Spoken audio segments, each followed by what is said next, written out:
You have 6 minutes. Not 6 hours, not 6 excuses. 6 minutes. In that span, you can start something that ruins procrastination's entire weekend. Procrastination isn't moral failure. It's a predictable brain pattern. When a task looks unpleasant or uncertain, your mind opts for instant comfort. Scrolling feels good now. Doing the work feels risky. So your brain lies to you and you reward it for lying. Here's the brutal truth. Every "I'll do it later" is a tax on your future self. It compounds. Small delays become anxiety, missed opportunities, and the slow erosion of confidence. You don't need more motivation. You need a plan that makes starting inevitable.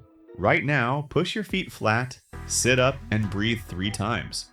Slow in, slow out. That tiny reset lowers the mental noise. Now look at one thing you've been avoiding. Don't analyze the whole mountain. Point to one pebble on the path. This is the task you will start in 6 minutes. Set your phone to do not disturb and put it face down. Out of sight, out of attention. If the internet is optional for this task, switch Wi-Fi off. Make the environment less interesting than the work. That's not a suggestion. It's a structural move that forces your brain to choose discomfort over endless stimulation. Start a 5-minute timer, not 25. 5 is not intimidating. Your brain will allow 5 minutes. For 5 minutes, do the smallest useful unit of the task. 1 sentence, 1 file, 1 corner cleaned, 1 call dialed, 1 line of code. Don't overcommit. Promise less than you think you can do. Momentum loves underpromises. While you work, ignore quality. Perfectionism is disguise for procrastination.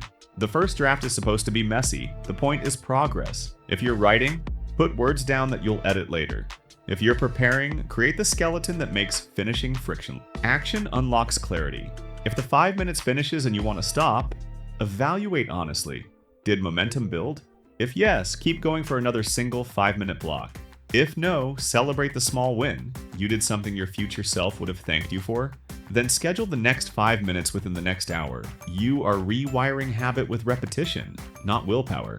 Now let me give you a handful of battle-tested hacks that actually work, not the motivational fluff everyone reposts.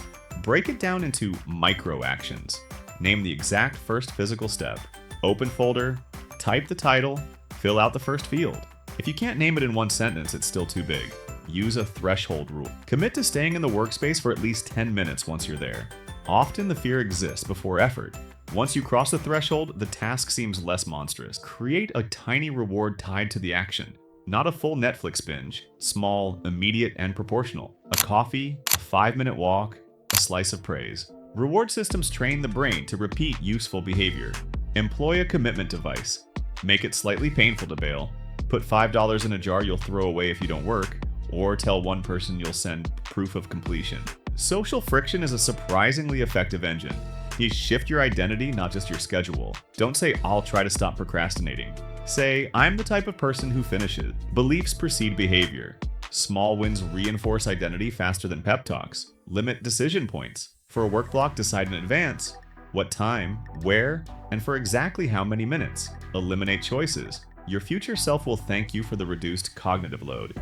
Now here's an experiment to do after this video. Pick one task and apply the 5-minute rule for the next 3 days. Track only whether you started. Don't track output. The goal is to build the starting muscle. After 3 days, you'll notice fewer excuses. The habit will begin to own the behavior. Also practice acceptable failure. Doing something imperfect is better than doing nothing.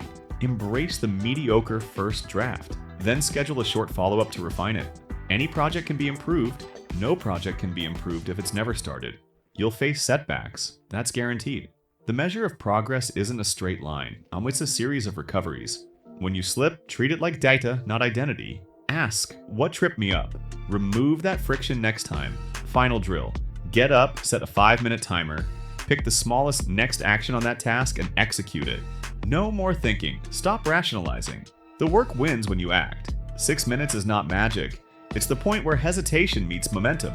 Use it to break the loop, to prove to yourself that you can start, and to steal hours back from the future. Close this video, start the 5-minute timer now, and do the first small thing. That is how procrastination dies, one tiny, relentless step at a time.